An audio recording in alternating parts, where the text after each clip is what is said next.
당신이 찾던 무서운 이야기 고비의 TV.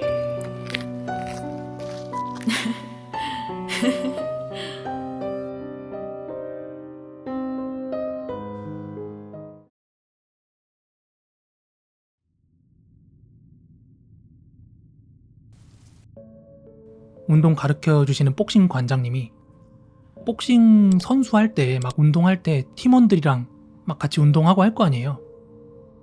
요 부산 가야라는 곳 보면은 이렇게 막 언덕배기 동네가 있나봐요. 어디 이렇게 막 오르막길을 올라가야 되는 동네 같은 게 있나봐요.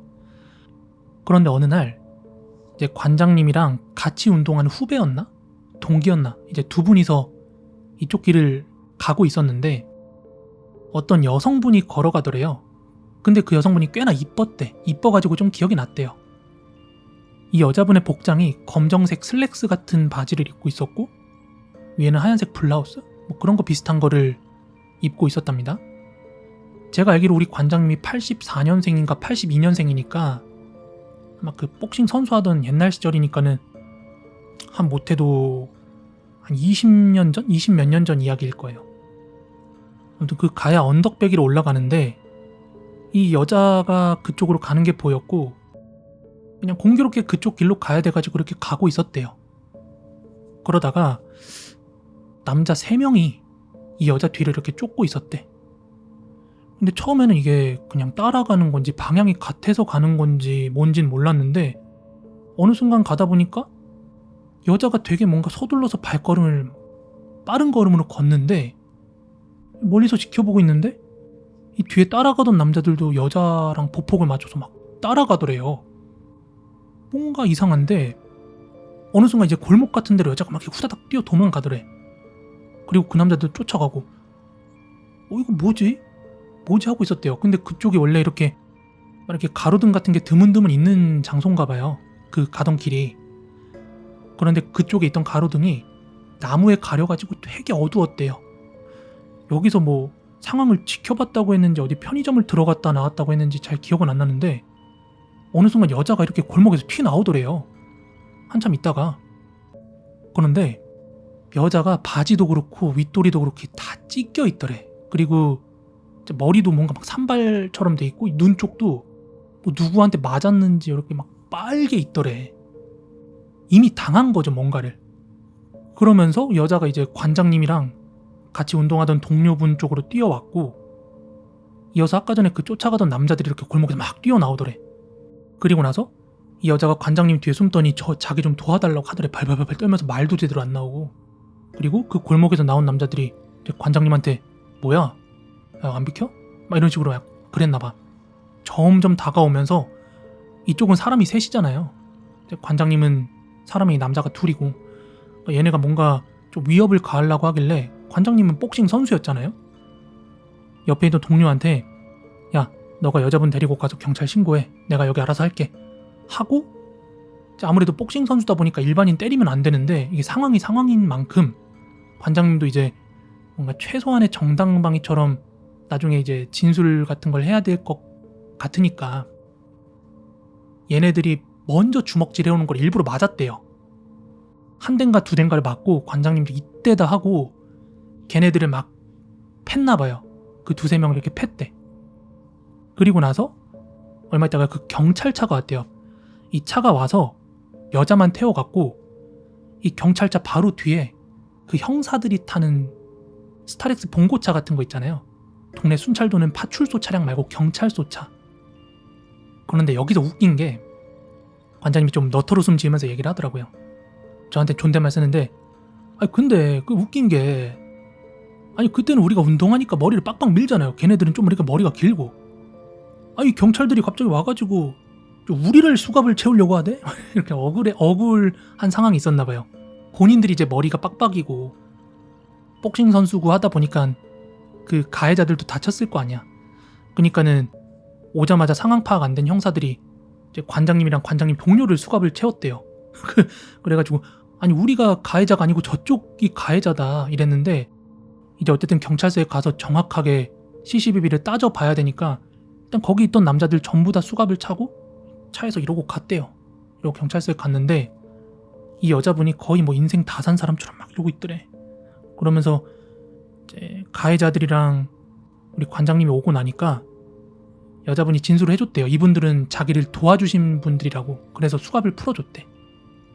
그리고 나서 이제 이 여자분의 부모님 어머니가 들어오셨는데 한 여자 경찰관이 오더니 그 피해당한 여성분한테 이런저런 것들을 채취를 해야 되니까 하면서 이제 같이 가더래요. 당한 거야. 소위 말하는 강간을 두 사람한테 이미 당한 거야. 아무튼 그 뒤로 이제 관장님하고 이 관장님 동료분은 아무 혐의가 없으니까 일단 경찰서에 나갔고, 그 뒤로는 어떻게 됐는지 그 뒤의 상황을 모르신다고 하셨는데, 그래서 지난 토요일 사건 하나로 뭐 이런저런 이야기들을 많이 주변 사람들이랑 나누게 됐어요. 헐, 코비님 이태원에도 계셨구나.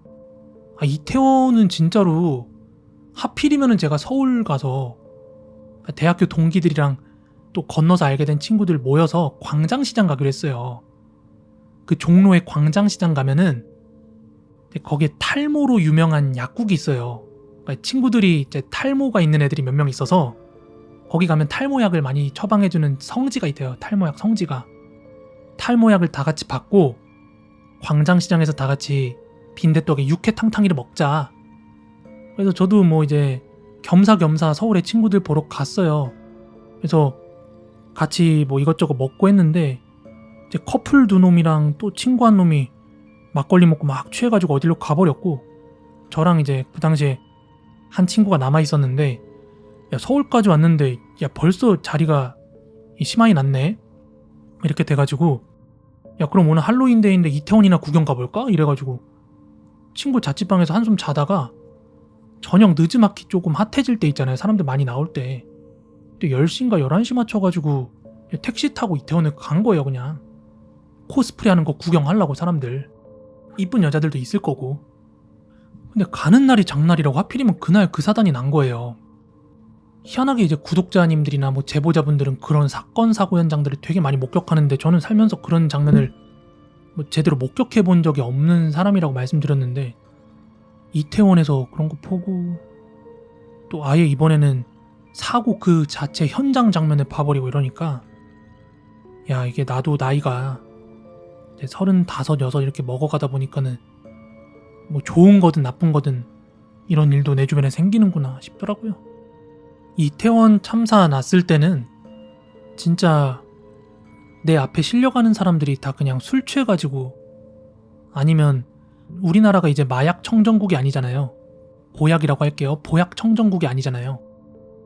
근데 이태원이라는 곳이 외국인들도 많이 모이고 그런 어떤 클럽이나 유흥문화가 많이 밀집되는 장소잖아요. 그래서 할로윈데이 때 이런 보약들이 굉장히 성행을 할 것이다 해서 안전 관련한 인원들이, 경찰들이 뭐 돌 거다라는 말이 있었어요. 그래서 막 사람들이 내 앞에서 축 처진 채로 실려갈 때는 나는 당연히 그 사람들이 무슨 어디서 단체로 보약하다가 정신을 잃고 누가 뭐 술 같은 데다가 그걸 탔나? 그거를 애들이 잘못 먹고 이렇게 쭉 온몸에 힘이 빠져 있으니까 과다 복용돼가지고 뭐 이렇게 실려가나? 이 정도로 생각했고, 주변에서도 사람들이 막 수군덕거렸어요. 뭐 술에 취한 거야? 약에 취한 거야?